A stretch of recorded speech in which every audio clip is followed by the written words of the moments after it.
I accompanied him from his humble beginnings to his rise to power. Yet I watched helplessly as he elevated my younger sister to the status of his concubine, exterminated my entire family, and left me to meet an untimely end. In this new life, I watched his back grow bent with age, filled with regret and trembling, and burned the marriage contract between us. I wished him success and a bright future. A bright future without me. Even knowing that the destitute youth before me would one day become the most powerful man in the realm, I would still refuse his marriage proposal. Chapter 1. In this new life, I not only refused his marriage proposal but also repeated the same actions as in my previous life. I watched the frail youth kneeling in the snow and stomped harshly on his hands.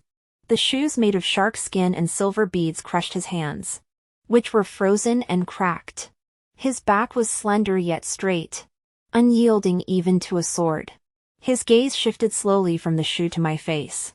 That single glance was like the coldest snow in a winter night, hiding a ruthlessness as fierce as a lone wolf. His lips were blue from the cold, and snow fell on his youthful brows. He wasn't yet the man who hid his emotions behind a stoic facade. He clenched his teeth, his face betraying his humiliation. That year, Shuangwen was 17.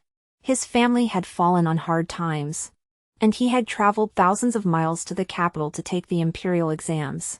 He arrived at my family's doorstep in rags, holding a marriage contract. My parents and older brother kindly took him in, but they did not mention the marriage contract. I was 15 at the time, spoiled and headstrong. I couldn't bear the idea of marrying someone who looked like a beggar, so I used an excuse to make him kneel in the snow. That single act of humiliation made him hate me for the rest of his life. And when he eventually rose to power, he had our family's estate seized. He was a vengeful young man who remembered only the wrongs done to him, refusing to acknowledge any kindness. He believed that my family's kindness was merely a form of humiliation, and that I, as his disdainful fiancé, was even more malicious. He had his own beloved, my younger half-sister whom I had always despised. After I made Shuangwen kneel in the snow, I soon regretted it and rushed back with medicine, only to see my half-sister smiling as she applied the ointment to his wounds. I turned and left. When he passed the imperial examination, he asked the emperor in the palace hall to allow him to break the engagement. But the emperor refused. So he married my younger sister as a concubine. On our wedding night, he didn't come to lift my veil, and he never set foot in my room afterward. When enemy raiders captured me and my younger sister, they demanded 10 boxes of gold and silver in exchange. He sent only 5 boxes, saying that one wife was enough. Even the enemy raiders looked at me with pity. None of this would have mattered. But I made 2 mistakes. The first was that, as a naive and reckless young girl, I demanded that Shuangwen kneel before me when we first met. The second was that I later fell deeply in love with Shuangwen. With such a beginning, how could the story possibly end well? I traveled thousands of miles to find a skilled doctor for him, using my family's influence to gather talented people around him. Shuangwen mocked me for being an opportunist who only acts when there's something to gain, and I closed my eyes and choked out, "Yes. All I have left is my heart. But this heart has been trampled and torn apart, so I can only keep it hidden away, never to be seen by anyone." My younger half-sister, pregnant, appeared before me. She leaned close and smiled, blaming the Song family for treating me like a precious jewel. Yet she couldn't hide her triumph. She said, "Sister, you're nothing now." She fell at my feet, and Shuangwen slapped me.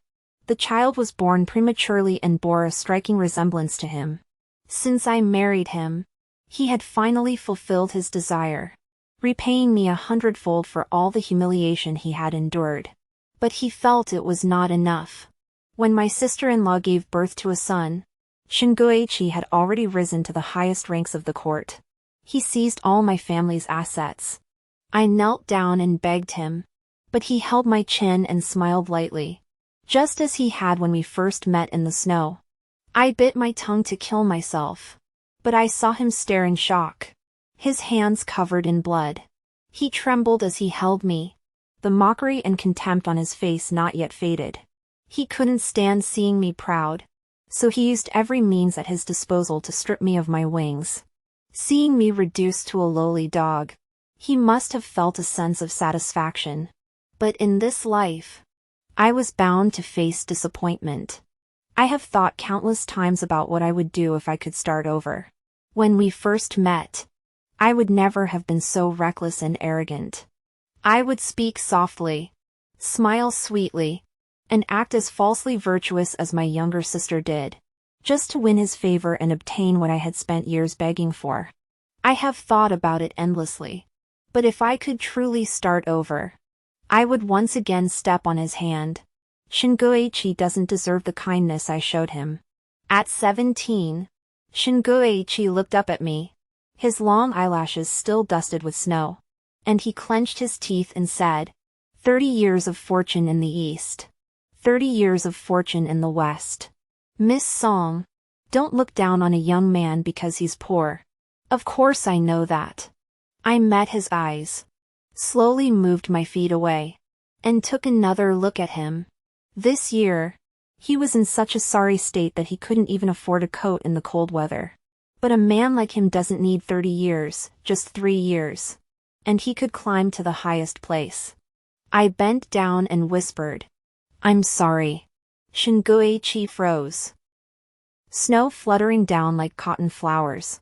Lanin Sugua, it turned out that between me and Shuangwen, there had never been any Lanin. Only Sugua. I'm sorry for making you kneel. I have a bad temper and was too harsh. If you're unhappy, I can kneel again. In any case, it's all my fault.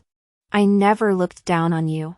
The apology I had harbored in my heart for my entire previous life, I never found the opportunity to utter. It was my mistake, and it tormented me for my entire life. I often thought that if it weren't for that first meeting, perhaps things wouldn't have ended up this way between us. But I'm only 15 years old. We've never met before. And you don't like a girl like me. Why should we bind ourselves together in misery for a lifetime? This marriage is better off called off. Isn't it? I couldn't hear the wind anymore. The young man kneeling before me tilted his head slightly upward, his back straight, his dark eyes fixed on me. He spoke calmly. How do you know I don't like you? I was lost in thought for a moment. How could I not know? In my previous life, it took me years to realize the truth. I always thought it was my own arrogance that had driven him away. So I gradually tempered my nature, becoming the best wife I could be for him, caring for his subordinates and helping him advance in his career. Yet he had always looked at me with the same expression. He said, the Song family has always been hypocritical, but among them, you, Song Yenshu, are the most repulsive. I had never brought him joy, only hatred had ever existed between us. Who could have imagined that in this new life, the 17-year-old him would ask me such a question? I snapped back to reality and looked at the young man kneeling in the snow. From the warm sleeves adorned with white fox fur, I reached out my hand, letting the snowflakes like flying cotton touch his face. He froze, and when I touched him, his skin was ice cold. So this snow is so cold. Out of the corner of my eye, I caught a glimpse of a pink figure hiding behind the pillar. It was my younger sister, who had always loved to compete with me for things, though she had never won. In my previous life, Shuangwen was the only one who had ever defeated me, and I lost my entire life. Our first meeting in the snow was truly a match made in heaven. In my previous life, I probably prevented their marriage, which was one of the reasons Shuangwen hated me so much. I brushed the light snow off his shoulder, but he continued to stare at me, refusing to lower his head, as if waiting for an answer from me. I thought for a moment, pointed to my younger sister, and smiled. You probably like her. He asked. Who is that? I replied. My younger sister. Songing. Her name was Beautiful. In my previous life, he built a pavilion for her called Inua Pavilion, which had a pond that reflected the full moon. I had to give them some time. So I took my leave. You don't need to kneel anymore. I will take responsibility for the broken engagement and apologize to my father, brothers, and clan elders. You need not worry about tarnishing your reputation. I will instruct the Song household to ensure you can stay here safely. No one dare disrespect you. Shuangwen remained silent for a long time. I was about to leave with my attendants when snowflakes drifted through the air. This lifetime's connection between us had likely come to an end. As Shuangwen and I passed each other, he suddenly reached out and grabbed my wrist. As if afraid of dirtying me, only extending a few fingers to hold mine loosely. Snow fell on his young, destitute body. He lowered his eyes, his voice hoarse. Only a first-rank official with thousands of acres of fertile land is worthy of Miss Song. Is that not so? My maid, Xiao, couldn't stand it anymore. She pulled his hand away from mine and scolded him on my behalf. The eldest daughter of the Duke's mansion. Who among those who came to visit in the past wasn't a prince or a nobleman? Our young miss is more than worthy of the moon in the sky. The entire Song family regarded me as a precious jewel. Though they treated Shuangwen, who had suddenly come to beg for favors, with polite courtesy on the surface, they were all uncomfortable deep down. My father saw that Shuangwen had a bright future ahead of him, but he told me that Shuangwen was not a suitable match for me. He had fallen on hard times in his youth, endured much suffering, and his ambitions were no less than mine. If we were to be together, we would likely end up as bitter enemies. I didn't believe him, but his words proved prophetic. I held Xiaomian's hand, and she obediently leaned back and said nothing. I said, no. Shuangwen froze. I continued walking forward. The snow continued to fall. I hadn't lied to him. What I desired was not a high official position or vast fields of land. I wanted my beloved to properly care for my heart, that was all.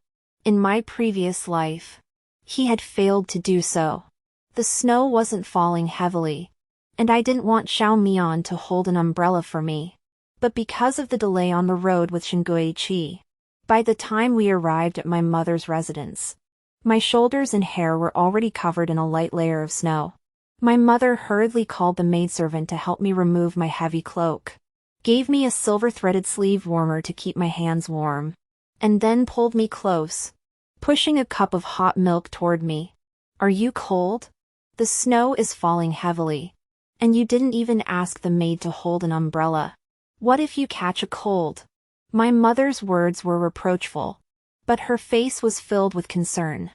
I'm not cold, I said. But before I could finish, a sob escaped my throat. I quickly picked up the cup of hot milk and took a sip, using the rising steam to hide the tears welling up in my eyes.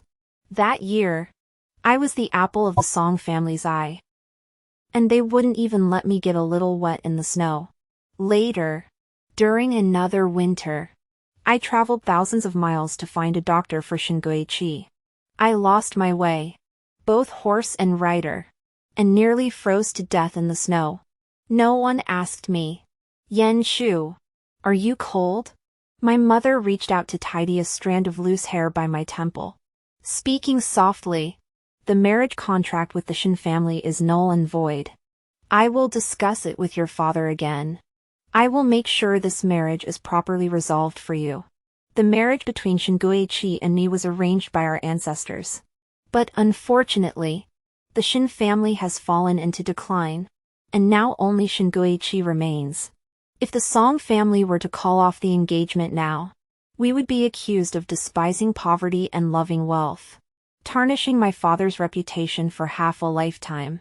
Yan Shu, your mother hopes you can find a suitable husband and live a peaceful and prosperous life. I reached out and held my mother's hand. It felt so warm. I felt tears welling up in my eyes. but I forced a smile. I don't want a suitable husband, nor do I seek a life of peace and prosperity. I only wish for the Song family to be at peace and spared the suffering of past lives. My mother sighed and said, "Today is the winter solstice, a day that should have been celebrated with great fanfare. But because of the matter involving the Shin family's child, everyone in the mansion is in a foul mood. So the celebrations were cancelled. Your brother went to the training ground outside the city early this morning to vent his frustration. The place is in a sorry state." I gripped the teacup tightly, widened my eyes, and asked in a trembling voice, "Today is the winter solstice?" I suddenly remembered that today was the winter solstice. On this day in my previous life, something terrible had happened. The emperor's younger brother, Lu Yuan, was ordered to leave the capital but fell into an ambush. Though he survived, he lost the use of one leg.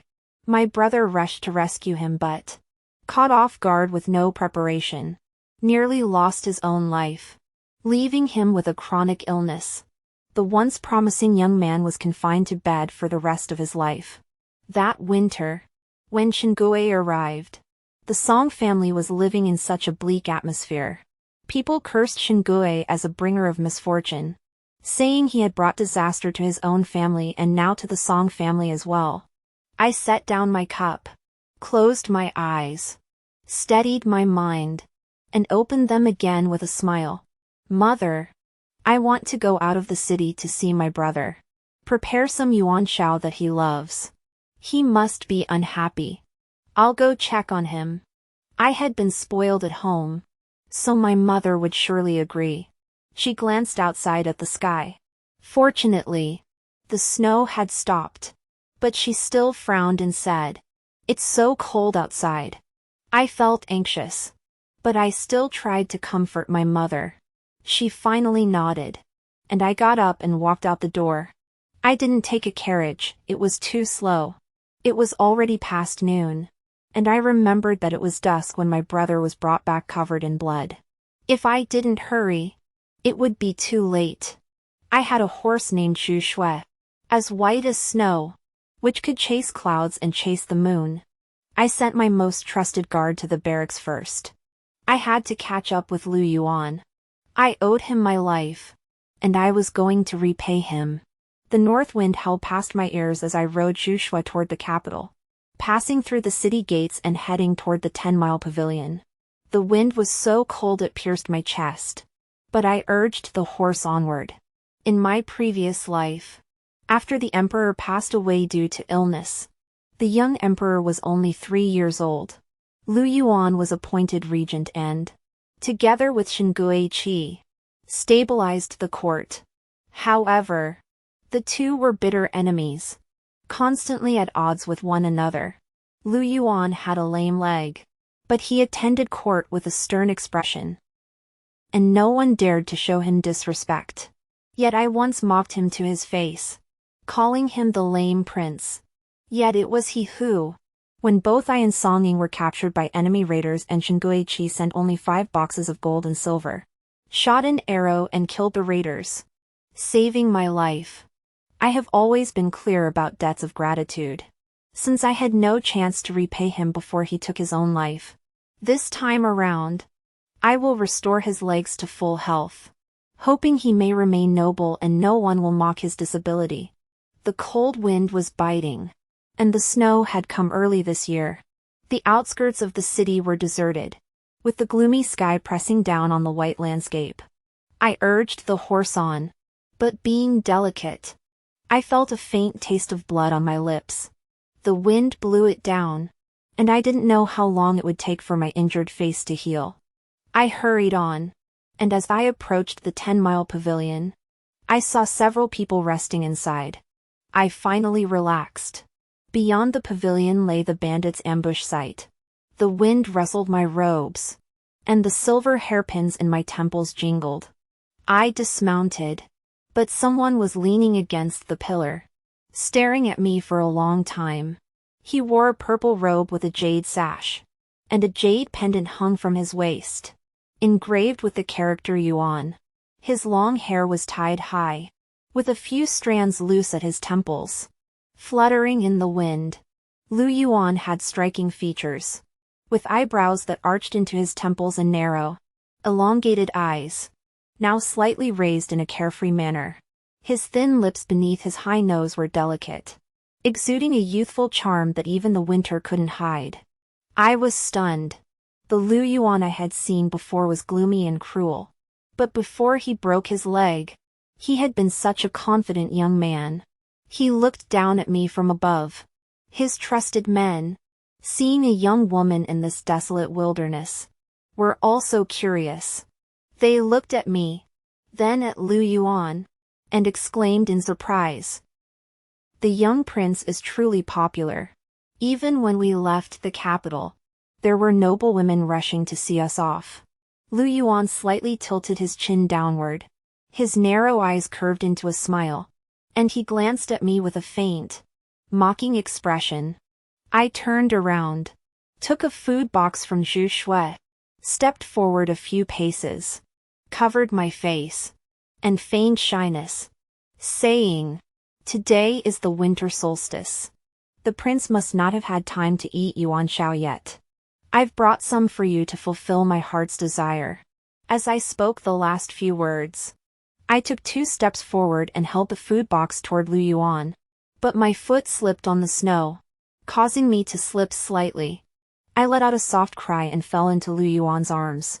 But he caught my arm with one hand, preventing me from getting any closer.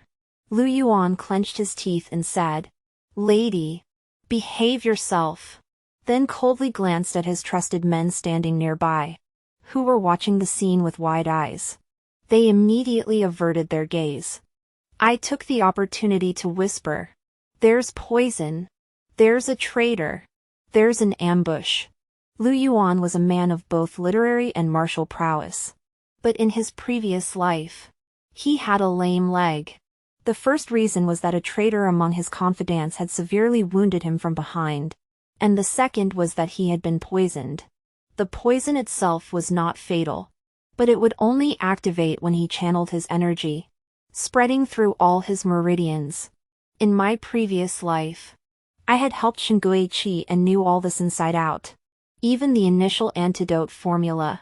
In the end, however, I had ended up helping the current Lu Yuan. He lowered his eyes slightly, raised my chin with one hand, and a sword gleaming with cold light seemed ready to slice my throat. But I met his eyes without flinching and said again, "I am the legitimate daughter of the Song Prime Minister. Since the prince holds me in such low esteem, you should at least eat some of the yuan shao I made with care.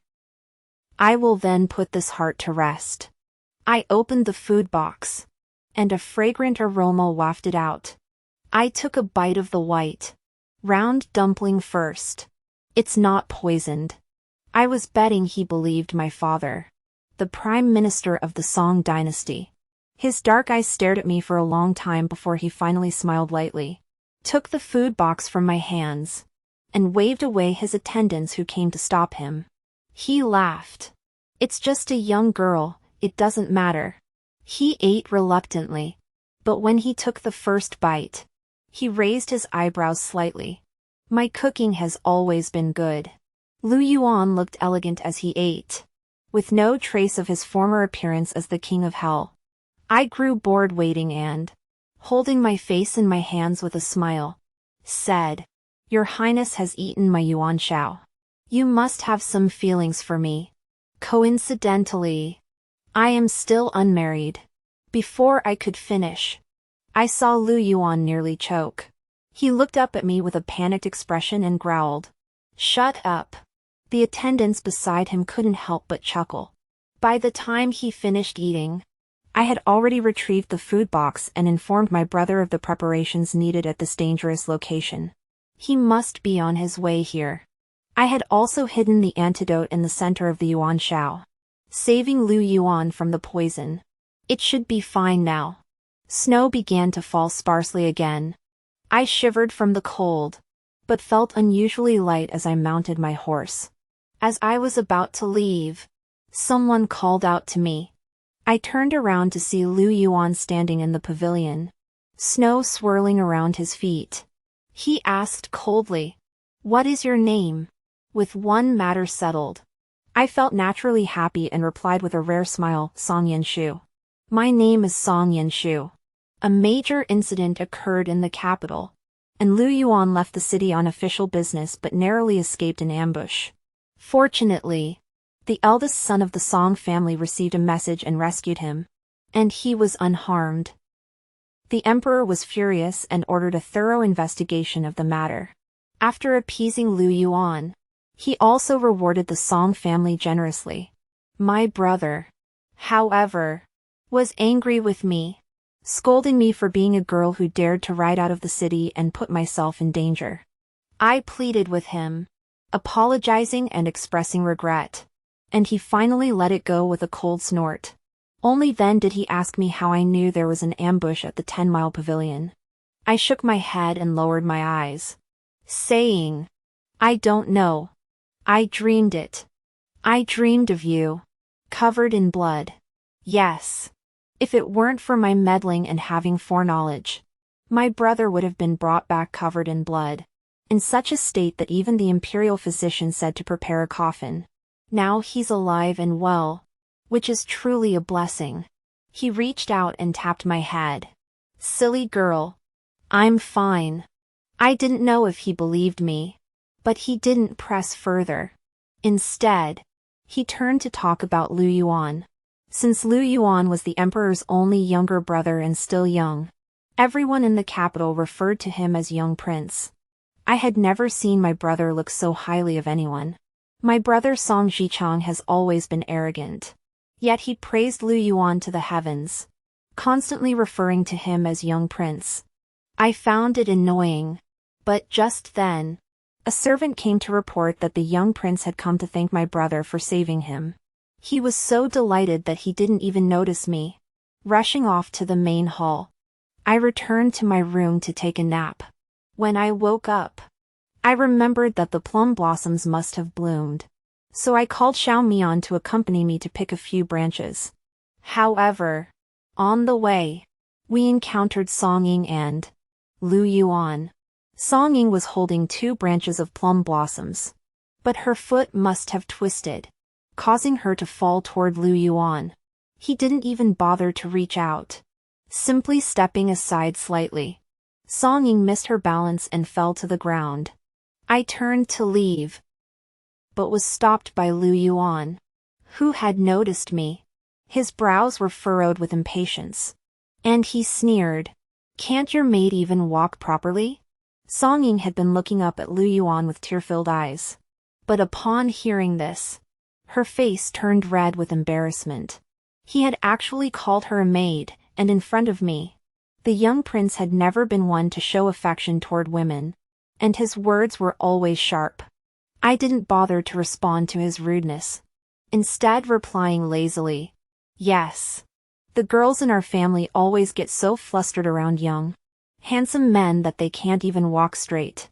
For example, last time I slipped." Lu Yuan widened his eyes in disbelief, staring at me as if he were at a loss for words in the face of my boldness. He eventually scoffed and turned his head away. Xiao Mian went to help Song Ying, but as she passed by me, she paused. I turned to look at her and asked softly, "Aren't you interested in Qi?"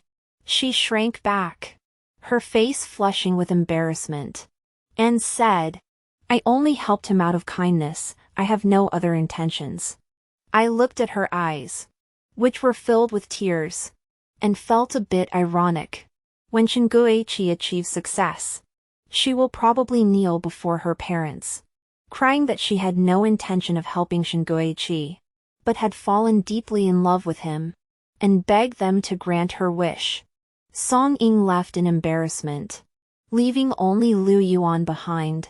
I didn't know how he had ended up here. He raised his chin slightly and asked me, "That day at the 10-mile pavilion, never mind where you got the information, but as a young lady of the inner chambers, why did you ride out on horseback? What were your intentions?" The way he lowered his eyes slightly gave him the same dark and dangerous aura as the former regent. After much thought, the only plausible reason was that a young girl was infatuated with him. I replied casually. I've already told you. I merely admire you. Of course I would come to help you when you were in trouble. By the way, were the Lantern Festival treats delicious that day? I spoke with genuine emotion, but I saw a hint of unease flicker across Lu Yuan's brows. He coldly replied, "It was terrible." After pondering for a moment, he feared I might have developed deep feelings for him and added, "I'm a picky eater. You should give up hope." I looked down at his legs, which were long and straight, unlike the lame legs I remembered from my previous life. A lame prince walking awkwardly would be one thing, but seeing it happen to Lu Yuan, who was so proud, was especially heartbreaking. I exhaled slowly, but heard him lower his eyes and whisper, "Thank you." I looked up in surprise, only to see Lu Yuan sneer. "Different matters are different. I will never like you." I suppressed a smile and nodded. At this point, I should have left, but as I walked past Lu Yuan, I stopped involuntarily. Shinguichi was standing not far away, his gaze colder than snow. He gave a faint smile, his eyes dark and deep. "I thought you truly didn't like me, but it turns out you only like the powerful." Lu Yuan's voice came from behind. "Who are you?" Shinguichi didn't flinch, stepping past me to lock eyes with Lu Yuan. His lips curled into a mocking smile as he spoke slowly. "Song Yinshu's fiancé." "You have a fiancé?" I turned to look at Lu Yuan. The young prince's face had indeed darkened, his narrow eyes fixed on me with a mocking smile. "Song Yinshu, you've really made something of yourself." Calling my name clearly carried a hint of gritted teeth. A light snow had fallen on his shoulders, and he and Shinguichi were staring at each other for some reason, the atmosphere as tense as a taut string. Lu Yuan sneered, shot me another glance, then turned and left. His demeanor was so intense that it wouldn't have been out of place on a battlefield. I rubbed my temples in a headache, regretting coming out to pick plum blossoms today. Shinguichi was still standing in front of me, making my headache worse. He added, his eyes hiding his restraint, "The engagement hasn't been broken yet, so you're still the unmarried wife of the Shin family. You should watch your words and actions." I wanted to laugh. Did this engagement only bind women and not men? After all, his affair with Song Ying had occurred while our engagement was still in place. In such cold weather, Shinguichi was wearing only a thin robe, with the sleeves worn thin at the cuffs. Standing there in his simple attire, he looked elegantly refined. I asked, "Did the Song family not send you a robe?" Shinguichi replied, "I'm staying at the Song mansion as a guest, not begging for handouts. No matter how shabby my own clothes are, I can't accept such charity." I clenched my teeth, old memories flooding back, and pushed him away. "What are you pretending to be so noble for? Who has the time to insult your 2 bits of dignity? Why do you think so highly of yourself? Do you only feel honored if Song Ying sews a coat for you and hands it to you personally? The Song family hasn't wronged you." I said, "Shinguichi, dignity is something you give yourself, not something others give you. If you really feel uneasy about accepting it, then fine. It's not a gift. Consider it a debt you owe me." He was pushed and scolded by me, but he didn't get angry. He grabbed my hand and pressed it against his chest. He lowered his eyes and looked at me. "Song Yinshu, you hate me." I said, "No. I don't hate him. I hate him. I hate that intense love of mine, buried under ice and snow."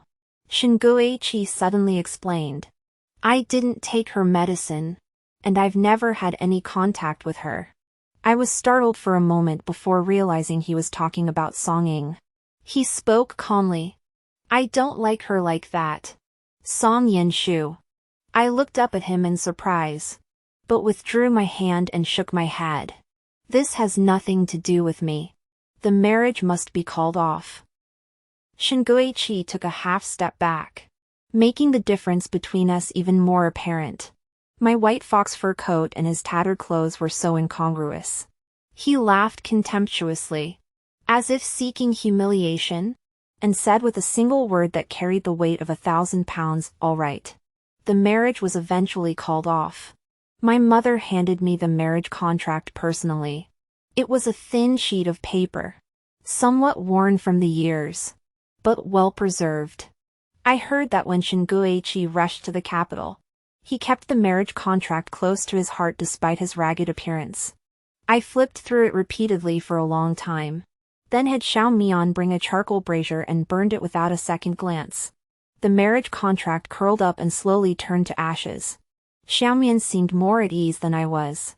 In her eyes, I was perfect, and Shuangwen was utterly unworthy of me. But she suddenly exclaimed, "Miss, why are you crying?" I was startled and touched my face. A tear had fallen. I laughed and said, "The charcoal brazier is too smoky, it's making me cough." She hurriedly moved the charcoal brazier away. But when she returned, she looked at me seriously and said, "Miss, I don't know why, but the first time I saw that Shin family's young master, I didn't like him. Even the way he agreed to call off the engagement was so unpleasant. It was as if he had some deep grudge against us from a previous life. A man like him, whoever he loves, will only bring them misfortune." I smiled as I listened, but my heart felt a little sad. How could I not feel hatred? But the current Shuangwen hasn't done anything yet. All these emotions, I can only suppress them, now that the marriage contract is settled. Cutting off this karmic connection from the very beginning is the best course of action. Xiao changed the subject and said, "But I think the young prince is quite good.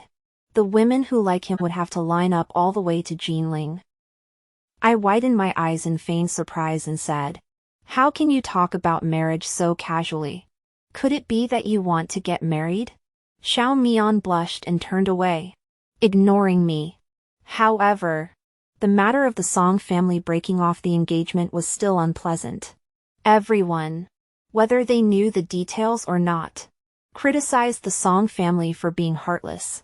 My father, to express his apology, prepared a generous compensation and offered additional benefits. Yet Shuangwen remained firm, refusing to accept a single coin and requesting to leave the mansion on his own accord. When he departed, I went to see him once. I asked, "Where are you going?" I assumed he must be very impatient with me, but he surprisingly answered, "The old house left behind by my father's old friend." I nodded, unable to think of anything else to say, but he softly asked, "What about the marriage contract?" I laughed and said, "It's been burned." The corners of his lips curled into a disdainful smile, but I suddenly wanted to ask one more question. I called out to him, "Shuangwen." This was probably the first time I had ever called him that. And he paused slightly. I asked, "If you ever marry the woman you love, and she loves you too, on your wedding night, will you lift her veil and pull back her face curtain?" This was a strange question, out of the blue, but easy to answer. Shuangwen said, "Of course." The hands I had clenched tightly in my sleeves suddenly relaxed, as if I had been relieved by his answer.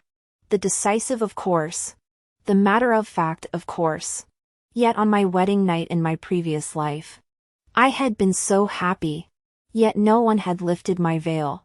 Finally, I had heard the answer from his own mouth. It was because the woman he had married was me, not the woman he loved. I took out the silver coins hidden in my sleeve, grabbed his hand, and placed them in it. I wasn't pitying him, it was just that in a place like the capital, where money was so easily spent, if he suffered any more injustices, it would ultimately fall on my Song family. I said, Take this. It's my personal savings to help you out. Shuangwen. You don't have to repay me. You owe me too much, you can never repay it. Shuangwen fell silent, probably unsure of what exactly he owed me. He looked down at the vulgar pink money bag. I called his name again. Shuangwen. The silver hairpin in my hair fluttered in the wind. I spoke softly. No one believes in your potential more than I do. No one believes in your bright future more than I do. I'm calling off this engagement not because I look down on you, but because I made a mistake in the past. And I can't repeat it. It was too painful. Shuangwen widened his eyes slightly. The wind and snow brushed past his temples. He had always boasted of his talent in his youth. But I had never seen him look so confused before. With a hint of panic I couldn't quite place. He reached out his hand, as if to touch me. But I stepped back half a pace and bowed slightly. May you soar to great heights, with a beautiful woman by your side, and wealth beyond compare. But it had nothing to do with me anymore. This winter was particularly cold, but staying cooped up in the Song mansion always felt stuffy. Since I had been reborn, I had forgotten all the worries of scheming and plotting. At home, I had my father, older brothers, and elders, and as their only daughter, they treated me like a precious jewel. I had regained some of my former temperament. I truly couldn't understand how I had been ground down so much in my previous life. When the weather warmed up a bit, I took Xiaomi out. At the jewelry shop in the eastern part of the city, we happened to encounter two daughters of a minister's household, Yanpai and Yuhui from the Lu family. We have never gotten along well, and seeing them always puts me in a bad mood. Sure enough, whatever I liked, they wanted as well. I decided to pick everything they wanted, smiling sweetly as their expressions grew uglier. Seeing my expression, my younger sister Yuhui couldn't hold back and mocked. Song Yenshu, I thought you'd be too ashamed to even leave the house. I asked in surprise. Oh. She couldn't help adding. The whole capital is abuzz with it. Your family broke off the engagement with the Shen family. Those down-and-out nobles. How can you not feel ashamed of such a dishonorable act? Well, your reputation was already mediocre, now it's ruined. And no one will want to marry you. I was admiring an exquisite glass crown. So beautiful it didn't seem of this world. And casually replied, mind your own business. Before I could get a response, I noticed both sisters' faces flush slightly. They smoothed out the folds in their clothes and lifted their heads, looking shy and delicate. Following their gaze, I looked up to see the steward humbly bowing his head on the second floor, surrounded by a young man in purple robes and a jade crown. They were descending the stairs. Lu Yuan responded lazily, but his eyes darted downward, meeting mine. He turned away as if he hadn't noticed. So these two sisters had dressed up so beautifully, they were waiting for the young prince. Yu Hui stepped forward, about to say something to him, but heard Lu Yuan utter two words, noisy. His cold glance swept over her, and even the bravest girl would have retreated. I wasn't satisfied and added fuel to the fire. Yanpai and Yu Hui, are you giving up the jewelry you reserved?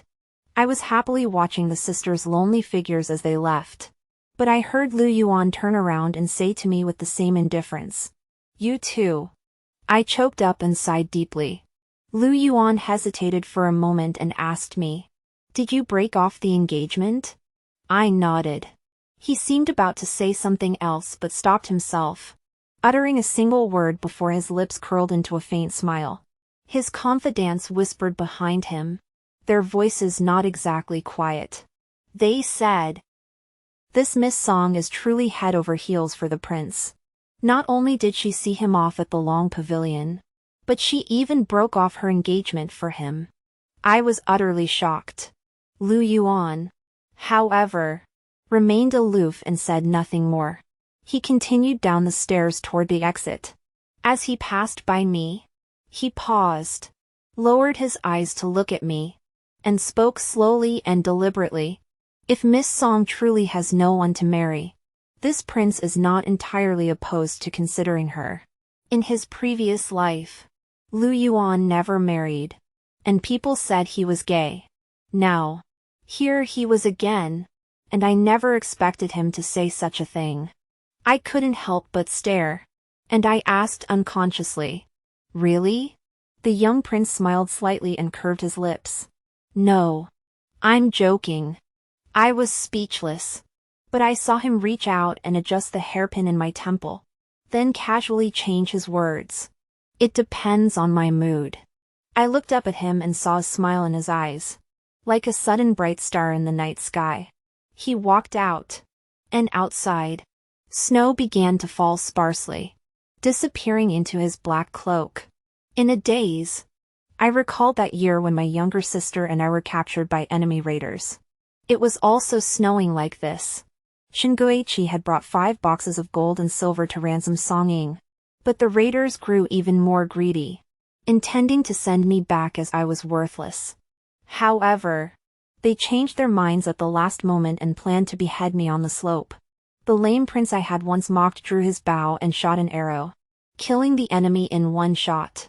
He was born well, of noble birth, yet he was lame, with a gloomy demeanor that earned him the nickname Cold-Faced Prince. He removed his cloak and had it handed to me, but he refused to move freely in my presence. He stood in the scattered snow, silently watching me. My face was splattered with blood, and I was so frightened that I couldn't stand up. At that moment, Lu Yuan walked over, moving slowly and awkwardly, covered in snow and wind. Yet he reached out his hand to me. My heart suddenly stirred, as if a corner had collapsed, and some unknown things began to surface. Lu Yuan was about to walk away, but he turned back as if sensing something.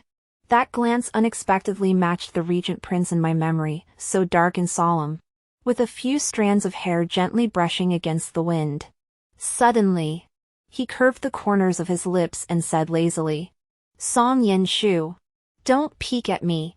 After I returned to the mansion, I received a pile of jewelry from the treasure pavilion. At the top was a glass crown, truly dazzling. On top of it was a note with the words Lu Yuan written in elegant calligraphy. The ink soaked through the paper. At the time, I wasn't truly fond of the glass crown. It was simply because Shinguichi had brought back a similar one from his southern journey, which eventually ended up in Song Ying's possession, leaving me with a bitter pang of envy. When I went to see my mother, she happened to be discussing Song Ying's marriage with me. My mother has always been kind-hearted, but she has always been indifferent toward her, never as attentive as she is toward me. According to my mother's wishes, since I had broken off the engagement, it would not be appropriate to immediately arrange another marriage. However, Song Ying is of a similar age to me, and it is time for her to marry as well. In my previous life, it was the same. My mother went to great lengths to arrange a marriage for Song Ying, but in the end, Shinguichi mentioned it to the emperor, and she was directly married to me as a co-wife into the Shin family. It's truly a laughable story. I casually suggested, why not let Song Ying choose for herself? Otherwise, she might not appreciate it in the end. My mother pondered for a moment and replied, "You're right." As I stepped out the door, I happened to encounter Song Ying. Though I had resented her so deeply in my previous life, I felt only indifference toward her now. Seeing her eagerly selecting her future husband, I couldn't help but ask, "Have you ceased all contact with Shinguichi?" Song Ying looked at me strangely and pursed her lips. What does he have to do with me? I stared at her for a moment, thinking slowly, before finally understanding the situation. In my previous life, Shinguichi couldn't see through my feelings. But my younger sister, on the other hand, saw through me completely and deliberately flattered Shinguichi. In this life, I had no qualms about breaking off the engagement. The Shinguichi I saw now was so downtrodden that he wouldn't even catch Song Ying's eye. From mutual affection to strangers in this life. But I let out a faint laugh. The source of all this pain was actually my own affection. I coughed hoarsely, bending over in discomfort. That night, I fell ill with a fever. My brother hurried to fetch a doctor, who diagnosed it as a common cold and advised rest. Yet I remained bedridden for half the winter, recovering only by spring. During my illness, I had many dreams, vague and fleeting. When I recovered, I felt as though I had forgotten something, yet I could not recall what it was. One night, half asleep, I saw someone standing by my bed. They didn't speak, but carefully fed me a pill, which melted in my mouth, warming my veins. They reached out to touch my face, but when I moved slightly, they quickly withdrew their hand and muttered something angrily. But I couldn't hear what they said. When I woke up, there was a spring flower dripping with dew on the bedside table. When Xiaomian helped me get dressed, she pinned a hairpin in my hair. It was the one Lu Yuan had given me that day. I suddenly wanted to go to the cold mountain temple outside the city to pray for blessings and fulfill a vow. My mother happily agreed, saying that since I was getting better, I should ask the Buddha for more protection. I vaguely remembered that many bad things had happened to me. But when I woke up, I was still the apple of the Song family's eye. I was confused and didn't want to think about it anymore. But it was always good to pray to the Buddha. The carriage moved forward on the green stone slabs, with the character Song hanging lightly on the corner of the carriage. The driver suddenly stopped the carriage. Xiaomian lifted the curtain for me, frowned, turned around, and said to me, "It's the young master from the Shin family. Shinguichi. I remember him. I had recently broken off our engagement, but the deeper details were shrouded in mist. Unclear to me." I furrowed my brows and leaned forward slightly. Dark clouds obscured the sun, and the sky grew gloomy. Shinguichi stood before the carriage, dressed in blue, his face gaunt and pale, his eyes growing more stubborn and dark. He looked as though he had lost his soul. I wasn't one to hold my temper, and I glared at him, shouting, "You dare to block the carriage? Do you really want to die?" Shinguichi spoke softly. "I heard you were ill all winter, but the gatekeeper of the Song mansion wouldn't let me in, so I had to wait outside." I was puzzled. "What do you want from me?" Shinguichi didn't answer. He said, "I dreamed of some things. Not many, but at first I thought they were false. Though absurd, I still wanted to ask you about them." He tilted his head slightly upward, and his once straight spine seemed slightly hunched.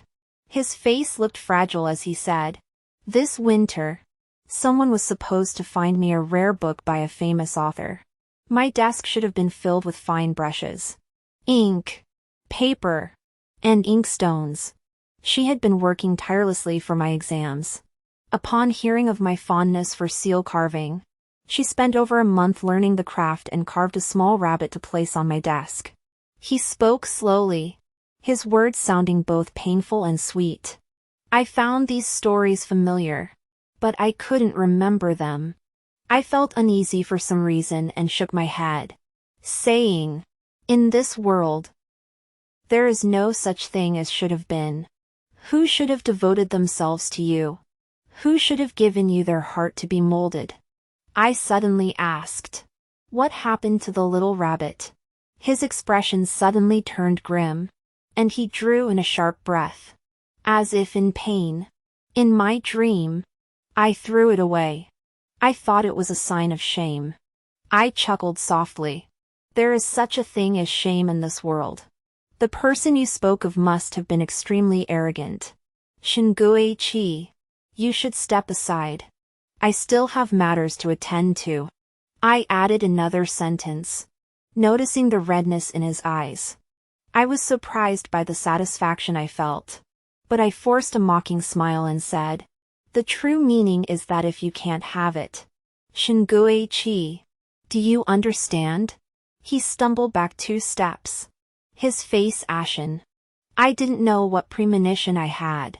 Just as when I had wished him a bright future last time. I had sensed that every moment of his life from then on would be filled with suffering. Yet the reason why remained unclear to me, perhaps only the Buddha knew. The peach blossoms bloomed early at the cold mountain temple on the outskirts of the city. But there were few pilgrims. I knelt in the main hall, gazing up at the compassionate visage of the Buddha. I vaguely knew that I had forgotten something very important. But at that moment, I felt incredibly peaceful and didn't want to dwell on it. Perhaps it was fate. As I was praying with my hands together, I felt the hairpin in my hair shake. I opened my eyes and saw Lu Yuan's fingertips just leaving the tassel of my hairpin. He looked down at me. It had been a month since I had seen him, and he had become even more handsome. I was about to speak, but he made a shushing gesture. Lu Yuan knelt down on the mat beside me. I had heard that the young prince did not believe in gods or Buddhas, but now he was more devout than I was. As Lu Yuan and I stood up to leave, he finally spoke lazily, reaching out to pinch my cheeks and examine them from all angles. You're rounder than before you were sick. My medicine must have worked well. I suddenly remembered the person I had seen in my dream, and my eyes widened. Your medicine? You snuck into my bedroom. Lu Yuan grunted, sheepishly withdrew his hand, and awkwardly changed the subject. What wish did you make? I said. What's the point of telling anyone? He's got a hint of a smile at the corner of his eyebrow. Looks down at me, and says, if you tell me, it might be more effective than telling the Buddha. His words carry a bit of confidence. I said, oh, and spoke slowly. I made a wish to the Buddha that the young prince in the capital would marry soon. Lu Yuan paused, but a faint red trace appeared behind his ear, knowing I was teasing him. Yet he spoke slowly and deliberately. His eyes and brows rare in their seriousness. Song Shu. Do you really want to marry so soon? The mountain sparrows fluttered their long tails and chirped crisply. The peach blossoms outside the temple had fallen in a carpet of red. This path was originally a narrow trail leading down the mountain. I looked at Lu Yuan's features, still unsure of what he meant, when suddenly a whistling sound filled the air. Lu Yuan pulled me into his embrace. I collided with a refreshing bamboo scent. He took another step back, and the arrow feathers whizzed past where I had been standing. I looked up to see Lu Yuan's brows furrowed. The arrows kept coming, and assassins wielding knives darted out. Lu Yuan distracted me, pressing my head into his chest. His voice low, don't look. Hold on tight. The world spun. Swords clashed. And I had no idea what was happening. All I knew was that my palms were drenched in sweat for Lu Yuan. The smell of blood grew stronger. I couldn't tell if it was Lu Yuan's or the assassin's. When I looked up again, the ground was littered with bodies. This sacred Buddhist site was now stained with blood. Lu Yuan gripped my waist tightly and led me deeper into the cold mountain temple, navigating through twists and turns before activating a mechanism to enter a secret room. He lit a lamp and finally exhaled in relief. Suddenly, the weight on my shoulder grew heavier. Lu Yuan seemed to have finally reached his limit. I noticed his face was covered in cold sweat, his lips pale, and he had been stabbed in the abdomen. Blood was flowing steadily from his leg. I helped him find a wall to sit against. He took some medicine from his sleeve to apply to his wounds, his hands trembling slightly. I tore a large piece of cloth from the hem of my skirt to stop the bleeding. After tending to him briefly, he leaned against the wall, closing his eyes and breathing heavily. The lamp flickered faintly. Lu Yuan tilted his head back. His eyes closed. Suddenly, he called out to me, Song Shu. I looked at him, and he said, come closer. I thought he was going to say something, so I moved closer. But unexpectedly, he suddenly sat up slightly, and his thin lips brushed against my cheek like a dragonfly skimming the water. perhaps even touching the corner of my lips. I stood there stunned, but saw that he had already returned. Despite the pain from that slight movement, he relaxed his brows and smiled, his laughter tinged with a hint of indulgent triumph. He said, "There's a small path leading out from the back gate of Han's Han Temple. Your maid will be waiting for you there. You can go down the mountain from there, it's safe." I finally realized he was telling me to leave. I asked, "What about you?" He said, "You don't need to worry about me." But I insisted, asking again, "What about you?" Lu Yuan looked at me, sighed helplessly after a long pause, then spoke softly, "I'll wait here for you." Yen Shu. Wait for what? He remained silent for a long time. But in the dim light, Lu Yuan's eyebrows and eyes were captivating. He spoke calmly. On that day at the 10-mile pavilion, even though the imperial court searched extensively, they could not find the mastermind. I am very cautious about what I consume on a daily basis. But on that day before I left, the emperor and empress bestowed a cup of wine upon me, which I did not have tested, and it was poisoned. The bandits who ambushed us were interrogated, but they couldn't take my life. Instead, they crippled one of my legs, making me a lame prince. No matter what, a disabled man can never ascend the throne. The emperor's health is deteriorating, and the crown prince is still young. He spoke calmly, as if discussing matters of life and death had nothing to do with him. I am waiting to see if Lady Wenfei does not want me to live, or if my older brother desires my life. If it is the former, then all will be well. If it is the latter, Lu Yuan smiled gently, but it was directed at me.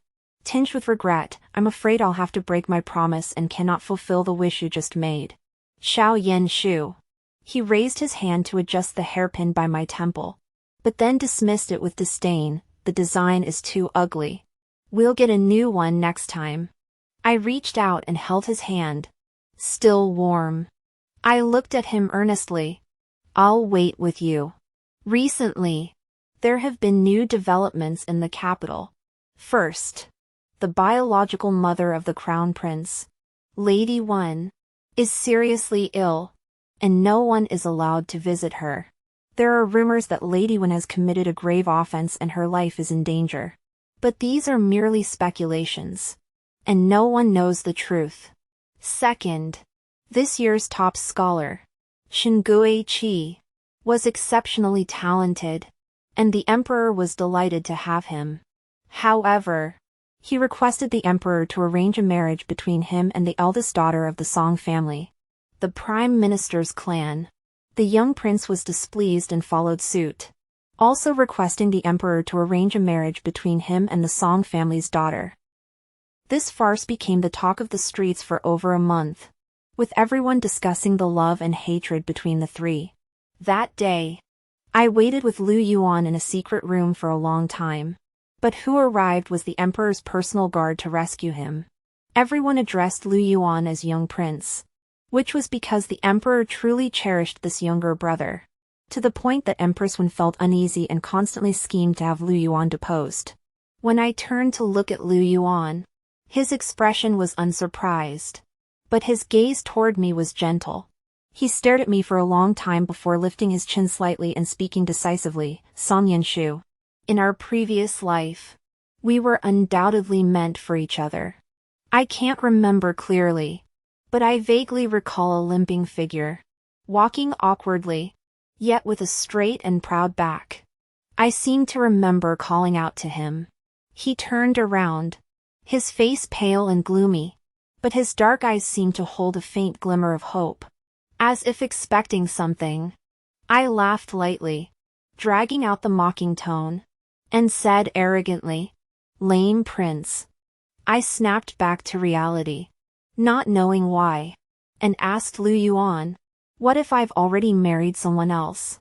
Lu Yuan considered this hypothetical scenario, furrowed his brows, but still answered me, "I'd rather demolish 10 temples than ruin a marriage." Lu Yuan drew out his words. Teasing me, but with countless hints of romance. I would definitely tear down 100 temples to destroy your marriage. I asked again. What if you were lame and couldn't walk properly? He slowly stopped smiling, and a hint of gloom appeared. I asked again. What if I mock you by calling you lame prince and look down on you? Lu Yuan whispered. Then I would inevitably feel dejected and inferior. It would be better to enjoy the present. Even if it means hurting myself by loving you.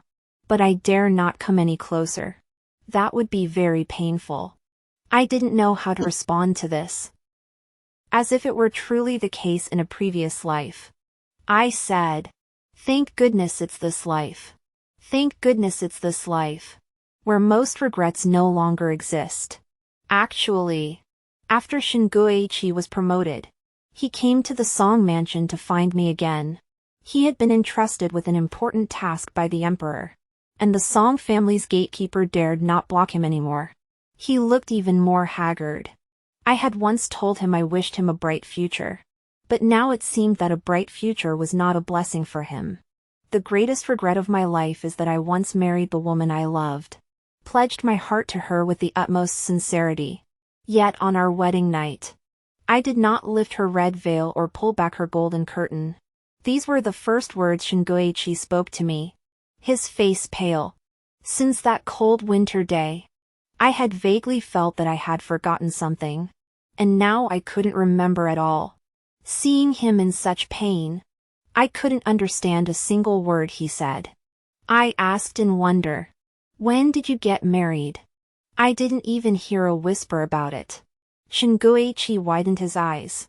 His face drained of color, unable to speak for half a day. After a long time, he finally spoke in a voice that was neither crying nor laughing. So, only I can remember this suffering. Then, whom should I seek forgiveness from? Who in my life can forgive me? These things weren't that important. But I made 2 mistakes. The first was that I was young and reckless when I first met Shuangwen and demanded he kneel before me. The second was that I later fell deeply in love with Shuangwen. With such a beginning, how could the story possibly end well? Before, such a fine young man. His back slumped dejectedly. Scholars value their reputation above all else. Yet tears fell from his eyes, not a single drop. But blood from his heart. I couldn't understand a word he said. As he rambled on incoherently, I heard fragments of his words and couldn't help but comfort him. A mismatched couple can't last, both must have their faults. Shuangwen coughed up a mouthful of blood and laughed bitterly. No. It's all my fault. His gaze toward me was complex, and I feared for his mental state. I called several guards to escort him back. I stood at the gate of the Song Mansion until he was out of sight. At the end of the long street, a figure in purple robes rode a horse toward us.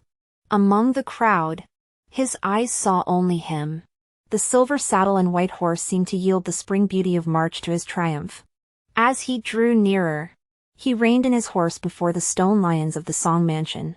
Lu Yuan sat atop his steed, the sunlight dazzling his eyes. He unfolded the bright yellow silk scroll in his hand. It was an imperial edict granting marriage. He stared at me intently, brighter than the sun itself. Lu Yuan smiled with a hint of tenderness. He said, Song Yenshu, in this lifetime, you should marry me. I smiled and agreed. It should be so, this lifetime is yours. Young prince. The past is gone, and every day from now on will be a new beginning.